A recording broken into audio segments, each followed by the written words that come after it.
Hey guys, welcome back to our channel Vision Academy classes beneficial to all. Guys, आज हमने पिछले lecture में top 20 question discuss किए थे। आज के इस लेक्चर में भी हम टॉप 20 क्वेश्चन डिस्कस करेंगे जो आपकी किसी भी एग्ज़ाम, चाहे आप किसी भी एग्ज़ाम की तैयारी कर रहे हो, SSC, bank, railway, defence, state level की एग्ज़ाम, सभी के लिए ये क्वेश्चन बहुत ही ज़्यादा इम्पोर्टेंट है। तो आप देखते रहिए इस वीडियो को। स्टार्ट करते। पहला क्वेश्चन दिया हुआ है, पर्वतों के अध्ययन को क्या कहा जाता है। तो ऑप्शन दिए हुए हैं हमें ऑन्कोलॉजी, ऑर्निथोलॉजी, डेंड्रोलॉजी और ओरोलॉजी। तो इसका ऑप्शन नंबर डी सही हो जाएगा। ओरोलॉजी बोलते हैं पर्वतों के अध्ययन को। बाकी ऑप्शन भी देख लेते हैं। ऑन्कोलॉजी है, इसको कैंसर के अध्ययन को ऑन्कोलॉजी बोलते हैं। ऑर्निथोलॉजी में पक्षी का अध्ययन किया जाता है, पक्षियों के बारे में। और डेंड्रोलॉजी में वनस्पतियों का अध्ययन किया जाता है, वनस्पति पेड़ पौधों के बारे में अध्ययन किया जाता है। तो याद रखना। अगला क्वेश्चन है क्वेश्चन नंबर 2, बंगाल का विभाजन किसके शासनकाल में हुआ था। किसके शासनकाल में यहाँ पे हो जाएगा, कब हुआ था। तो इसका आंसर हो जाएगा ऑप्शन नंबर सी, बंगाल का विभाजन 1905 में हुआ था। और बंगाल के विभाजन के समय जो वायसराय था वो लॉर्ड कर्जन था। इसी ने बंगाल का विभाजन किया था और 16 अक्टूबर 1905 को बंगाल का विभाजन प्रभावी हुआ था, यानी कि लागू हो गया था 16 अक्टूबर को। क्वेश्चन नंबर 3 दिया हुआ है, भारत की ओर से सिविल सेवा पास करने वाले पहले भारतीय कौन थे। तो इसका ऑप्शन नंबर ए सही हो जाएगा। सत्येंद्र नाथ टैगोर पहले भारतीय थे जिन्होंने सिविल सेवा परीक्षा पास की थी। और सिविल सेवा परीक्षा के जनक हम लॉर्ड कॉर्नवालिस को मानते हैं। और जो वर्ल्ड में प्रथम देश था जिसने सिविल सेवा आयोजित की थी, उस देश का नाम है चीन। तो ये भी याद रखना आप, इम्पोर्टेंट क्वेश्चन है। क्वेश्चन नंबर 4 दिया हुआ है, संवाद कौमुदी पत्रिका के संस्थापक कौन है। तो इसका आंसर हो जाएगा ऑप्शन नंबर डी, राजा राम मोहन राय संवाद कौमुदी पत्रिका के संस्थापक है। ये कलकत्ता में प्रकाशित होने वाला एक बंगाली समाचार पत्र है। इसकी जो सबसे पहले ये 1822 में स्टार्ट किया गया था ये। और इसका जो मेन उद्देश्य था, सती प्रथा की समाप्ति के लिए एक अभियान के तौर पर इसको स्टार्ट किया था, क्योंकि जो राजा राम मोहन राय थे वो सती प्रथा के बिल्कुल खिलाफ थे और सबसे ज़्यादा विरोध उन्होंने किया था सती प्रथा का। तो उन्हीं के विरोध में उन्होंने ये समाचार पत्र चलाया था और इन्हीं समाचार पत्रों के ज़रिए उन्होंने सती प्रथा का अंत किया। अगला क्वेश्चन है, सबसे महंगी मुद्रा कौन सी है। तो इसका आंसर हो जाएगा पाउंड नहीं है, इसका आंसर दिनार हो जाएगा। कुवैत की मुद्रा है दिनार, ये दुनिया की सबसे महंगी मुद्रा है। एक दिनार में 3.32 डॉलर होते हैं कुवैत वाली मुद्रा में, और इंडियन रुपये में 222 रुपये होते हैं इसका मूल्य। और जो सेकंड नंबर पे जो मुद्रा आती है वो बहरीन देश है, उसकी जो मुद्रा है दिनार, वो करेंसी सेकंड नंबर पे है। उसका जो मूल्य है 2.65 डॉलर के बराबर है और इंडियन रुपये में 177.55 रुपये है। थर्ड जो मुद्रा आती है सबसे महंगी, वो है ओमान की मुद्रा, जिसका नाम है रियाल। ये तीसरे नंबर की सबसे महंगी मुद्रा है, इसका मूल्य है 2.60 डॉलर और इंडियन रुपये में इसका मूल्य है 174.02 रुपये। और जो दुनिया की सबसे सस्ती मुद्रा है वो ईरान देश की है, जिसकी मुद्रा का नाम है रियाल। ये दुनिया की सबसे सस्ती मुद्रा है, याद रखना इसे। अगला क्वेश्चन है, सबसे अधिक वन किस राज्य में पाए जाते हैं। तो इसका आंसर हो जाएगा option number D, Madhya Pradesh में सबसे अधिक वन पाए जाते हैं। मध्य प्रदेश में क्षेत्रफल की दृष्टि से सबसे अधिक वन पाए जाते हैं यहाँ पे। अब यहाँ पे बात हुई है मध्य प्रदेश की, तो मध्य प्रदेश के जो मुख्यमंत्री वो शिवराज सिंह चौहान है, यहाँ के जो राज्यपाल है वो लालजी टंडन है, और यहाँ के जो मुख्य न्यायाधीश है वो अजय कुमार मित्तल है। उत्तराखंड के जो मुख्यमंत्री है वो त्रिवेंद्र सिंह रावत है, और यहाँ की जो राज्यपाल है वो बेबी रानी मौर्य है, और यहाँ के जो मुख्य न्यायाधीश है वो रमेश रंगनाथन है। मेघालय की बात हुई तो मेघालय उच्च न्यायालय के मेघालय के जो मुख्यमंत्री है वो कोनराड संगमा हो जाएंगे, कोनराड संगमा। और यहाँ के जो राज्यपाल हो जाएंगे वो तथागत रॉय हो जाएंगे, तथागत रॉय। और यहाँ के जो मुख्य न्यायाधीश हो जाएंगे वो हो जाएंगे विश्वनाथ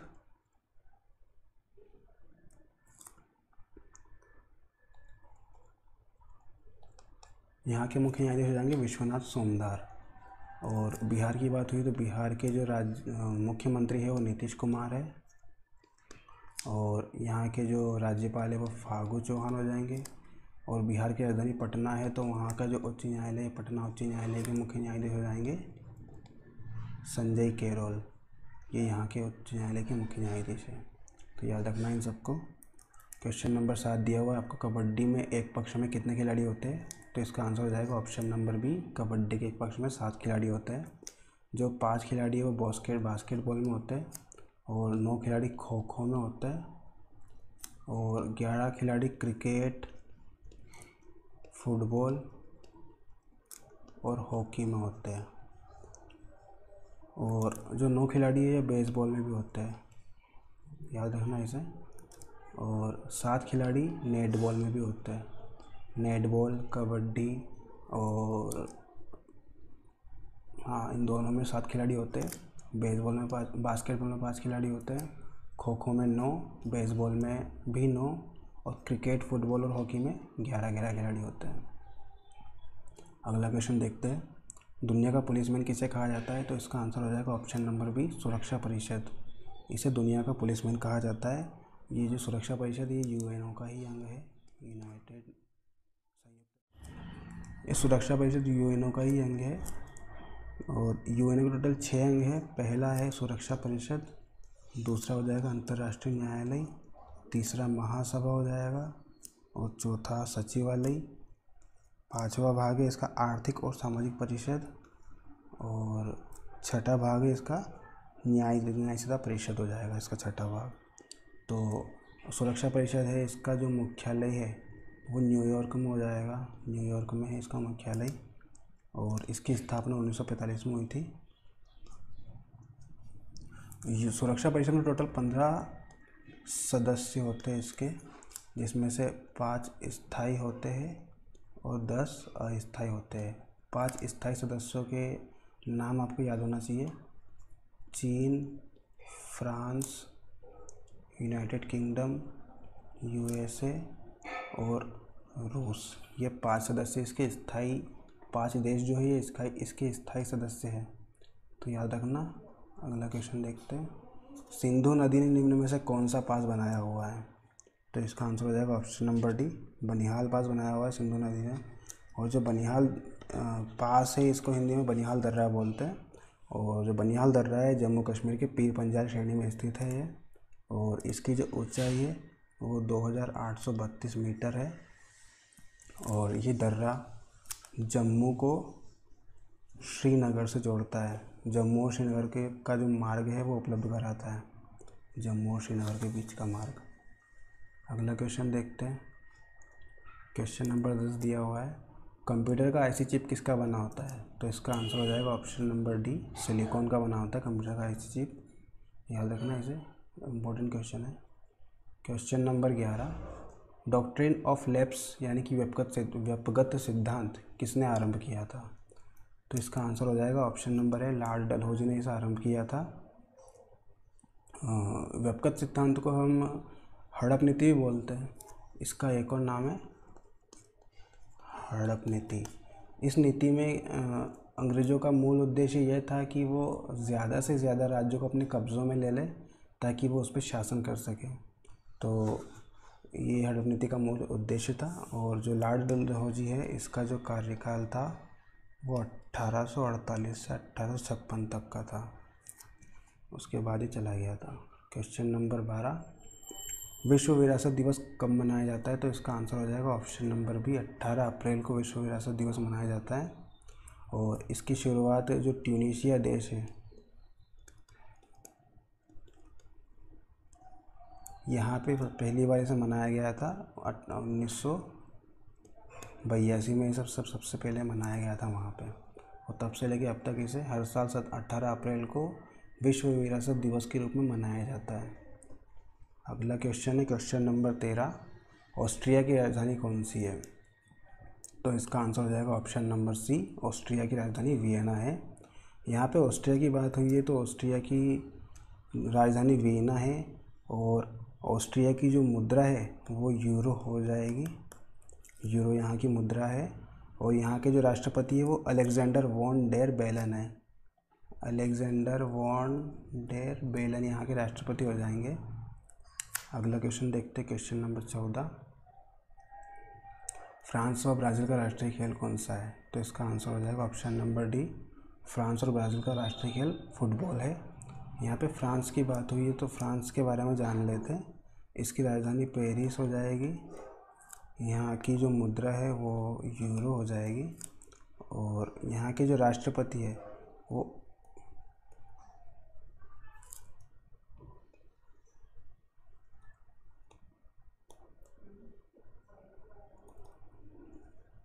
इमैनुअल मैक्रो हो जाएंगे यहाँ के राष्ट्रपति। और ब्राज़ील की बात हुई यहाँ पे तो ब्राज़ील की जो राजधानी है वो ब्रासिलिया हो जाएगी, ब्रासिलिया है यहाँ की राजधानी, और यहाँ की करेंसी ब्रासिलियाई रियल है। यहाँ के राष्ट्रपति हो जाएंगे जायर बोल्सोनारो। ये ब्राज़ील के राष्ट्रपति जो है जायर बोल्सोनारो, ये 26 जनवरी को हमारे भारत में गणतंत्र दिवस के मुख्य अतिथि के रूप में यहाँ पे मौजूद थे 2020 में, इस साल, तो याद रखना इसे। अगला क्वेश्चन है क्वेश्चन नंबर 15, प्रथम पंचवर्षीय योजना किस मॉडल से संबंधित थी? तो इसका आंसर हो जाएगा option number B, Harrod Domar model पर आधारित थी ये प्रथम पंचवर्षीय योजना, और इसमें मुख्यतः कृषि पर ज़्यादा बल दिया गया था, और बहुत सारे बांध भी इसी परियोजना के अंतर्गत बनाए गए थे, बड़े बड़े बांध। क्वेश्चन नंबर 16 है हमारा, बंकर किस खेल से संबंधित है? तो इसका आंसर हो जाएगा ऑप्शन नंबर सी, ए और बी दोनों से, यानी कि ये पोलो से भी संबंधित है और गोल्फ से भी संबंधित है। दोनों खेलों में बंकर शब्द का यूज़ किया जाता है, याद रखना। क्वेश्चन नंबर 17 है, नारंग कप किस खेल से संबंधित है? तो इसका आंसर हो जाएगा ऑप्शन नंबर डी, बैडमिंटन खेल से संबंधित है नारंग कप। नारंग कप के अलावा और भी कप बैडमिंटन से संबंधित है, उनके नाम मैं लिख देता हूँ यहाँ पे। पहला है Uber cup, Sudirman cup, Thomas cup और चड्डा कप। ये 4 कप भी इसी से संबंधित है। अगर आपको याद रखना है तो एक ट्रिक है गाइस, बैडमिंटन के जो कप है वो नारंग कप हो जाएगा, उबेर कप है, सुधीरमन कप है, थॉमस कप और चड्डा कप है, ये 5 कप है। तो एक कहानी याद रखना आप कि एक कोई व्यक्ति था ए, वो बैठा बैठा नारंगी खा रहा था, और नारंगी खाते खाते वो बोर हो गया यानी कि ऊब गया वो। तो उसका दोस्त निकल रहा था, वहाँ से गुजर रहा था, वो सुधीर नाम था उसके दोस्त का। तो सुधीर गुजर रहा था, उसने सुधीर को बुलाया, उसके हाथ में थर्मस था और थर्मस में चाय थी, तो दोनों ने थर्मस की चाय वहीं बैठे बैठे पी ली। तो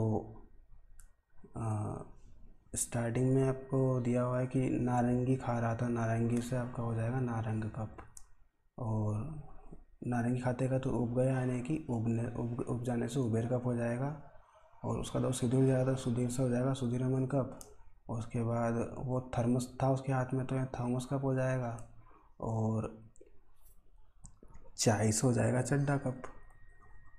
उन दोनों ने चाय पी ली, थर्मस में जो चाय थी वो। तो ऐसे याद रखना आप कि बैडमिंटन से संबंधित कप हो जाएंगे Narang cup, Uber cup, Sudirman cup, Thomas cup और चड्डा कप। फिर आप कभी नहीं बोलोगे, आपके एग्ज़ाम में क्लिक हो जाएंगे ये। 18वां क्वेश्चन है, ईरान की संसद को क्या कहते हैं? तो इसका आंसर हो जाएगा ऑप्शन नंबर डी, ईरान की संसद को मजलिस कहा जाता है। यहाँ पे बात हुई है ईरान की, तो ईरान के बारे में जान लेते हैं। इसकी राजधानी तेहरान हो जाएगी, तेहरान इसकी राजधानी, और इसकी जो मुद्रा है वो ईरानियाई रियाल है यहाँ की मुद्रा। और यहाँ के जो राष्ट्रपति है वो हसन रूहानी यहाँ के राष्ट्रपति है वर्तमान में। अगला क्वेश्चन देखते हैं, क्वेश्चन नंबर 18। हॉर्नबिल महोत्सव किस राज्य में मनाया जाता है? तो इसका आंसर हो जाएगा ऑप्शन नंबर डी, नागालैंड में हॉर्नबिल महोत्सव मनाया जाता है। और हॉर्नबिल महोत्सव हर साल नागालैंड में 1 दिसंबर से लेकर 10 दिसंबर के बीच में मनाया जाता है। और इस साल से इसे त्रिपुरा राज्य में भी मनाया जाने लगा है। अब इसे ये त्रिपुरा राज्य में मनाया जाएगा। अगला क्वेश्चन है क्वेश्चन नंबर 20। वर्तमान में श्रीलंका के राष्ट्रपति कौन है? तो इसका आंसर हो जाएगा option number D, Gotabaya Rajapaksa वर्तमान में श्रीलंका के राष्ट्रपति है। अब यहाँ पे बात हुई है श्रीलंका की, तो इसके बारे में जान लेते हैं। श्रीलंका की राजधानी हो जाएगी कोलंबो। पहले इसकी राजधानी श्री जयवर्धनेपुरम कोट्टे थी, अब कोलंबो हो गई है वहाँ से। श्रीलंका के राष्ट्रपति आपको बताया है गोताबाया राजपक्षे है। और यहाँ के जो प्रधानमंत्री है वो महिंदा राजपक्षे हो जाएंगे, इसके इन्हीं के भाई है ये। तो राष्ट्रपति गोताबाया राजपक्षे और प्रधानमंत्री महिंदा राजपक्षे हो जाएंगे। दूसरा दिया हुआ आपको सिरिल रामाफोसा। तो सिरिल रामाफोस दक्षिण अफ्रीका के राष्ट्रपति है। ये दक्षिण अफ्रीका के राष्ट्रपति है। और दक्षिण अफ्रीका की राजधानी केप टाउन हो जाएगी। केप टाउन यहाँ की राजधानी है।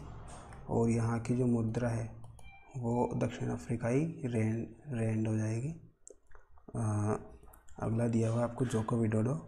तो जोको विडोडो इंडोनेशिया के राष्ट्रपति है। ये इंडोनेशिया की राजधानी जकार्ता हो जाएगी। आपको पता होगा जकार्ता इंडोनेशिया की राजधानी है। और यहाँ की जो मुद्रा हो जाएगी वो इंडोनेशियाई रुपया हो जाएगी यहाँ की राजधानी। और यहाँ के राष्ट्रपति जोको विडोडो है ही सही। तो गोताबाया राजपक्षे श्रीलंका के राष्ट्रपति हो जाएंगे, जोको विडोडो इंडोनेशिया के हो जाएंगे, सिरिल रामाफोस दक्षिण अफ्रीका के राष्ट्रपति हो जाएंगे और महिंदा राजपक्षे श्रीलंका के प्रधानमंत्री हो जाएंगे। बाकी तो ये लास्ट क्वेश्चन था गाइस। आई होप आपको ये वीडियो पसंद आया होगा। अगर आपको ये वीडियो पसंद आया तो प्लीज़ इसे लाइक कीजिए, शेयर कीजिए और सभी अपने दोस्तों के साथ शेयर भी कीजिए ताकि वो भी इस वीडियो को देख सके और अपना जनरल नॉलेज बढ़ा सके। तो मिलते हैं अगले वीडियो में। Thank you.